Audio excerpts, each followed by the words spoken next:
All right, guys, good evening or good morning or good afternoon. I guess good, whatever. Hi, how are you doing? Sorry. I really don't know what time of the day is. I haven't really been getting too much sleep. Go figure, right? I guess a newborn will do that to you. I wanted to make this video for you guys so that I could kind of smooth out any questions or concerns there were on the self-evaluation and the teacher evaluation portion to this project. And what you're looking at here is the portfolio document that you guys have been working with Google Docs on. And I've gotten a couple of emails and questions about this, and we haven't really taken any time out of class to discuss it. So if you're just seeing this for the first time, don't worry, you're in a boat with a whole bunch of other people.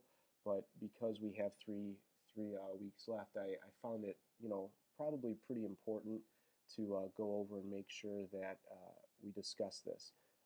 You'll find this portion of the, I'm sorry, you'll find this portion of the portfolio directly underneath the sketchbook. So as you see me scrolling through the pages here, I've just highlighted the portion that I'm talking about right here on my screen. Really what this is an evaluation of yourself and then my evaluation of your skills and your execution of those skills as well.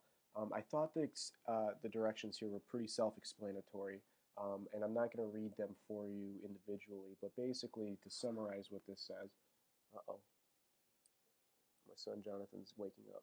That means I'm being too loud.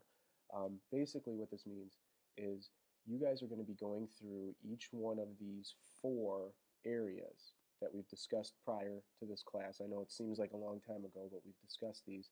Your execution, your composition, your character or attitude with the projects, and your final critique on those projects or on your skills.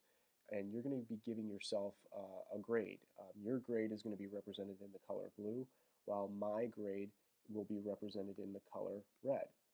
If the two grades are the same, then obviously we'll just make them purple. Red and blue together make purple.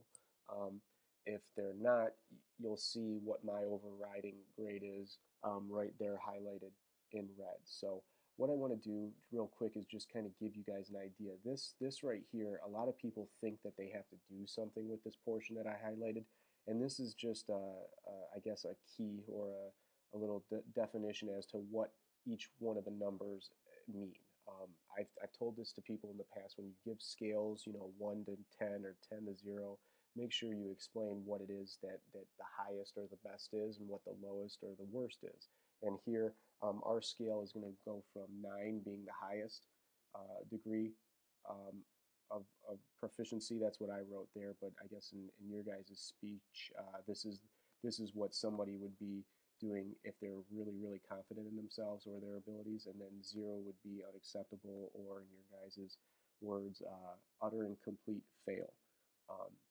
And down here, I've just done a really quick example.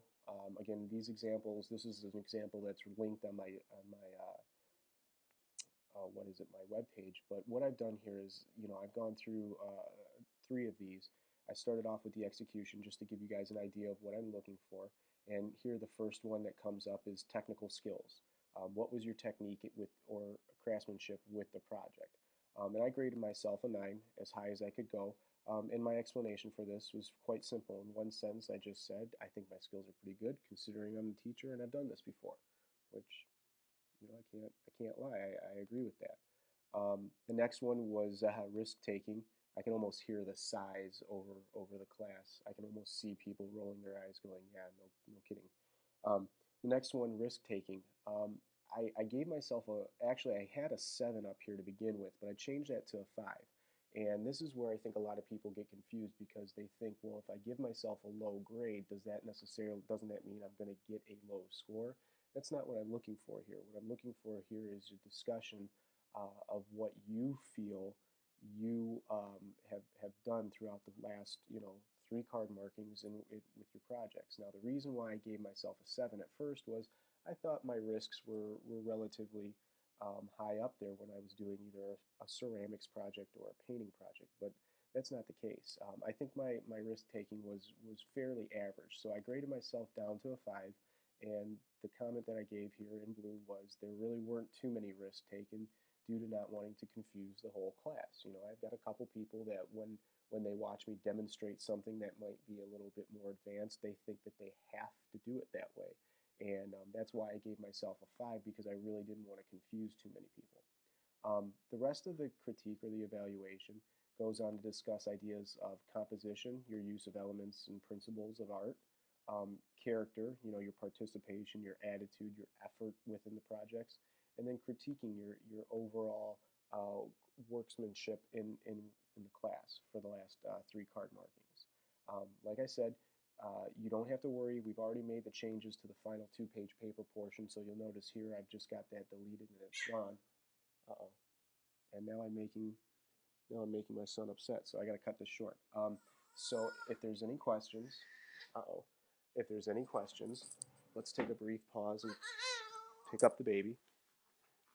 If there's any questions, hey Jonathan, here, you want to go on? You want to talk to him?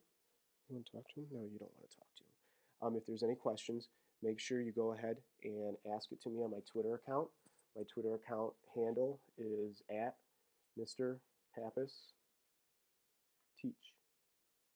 And it's fairly simple for me to get back to you guys. If you have any questions outside of school, it shouldn't be a big deal. All right. Good luck.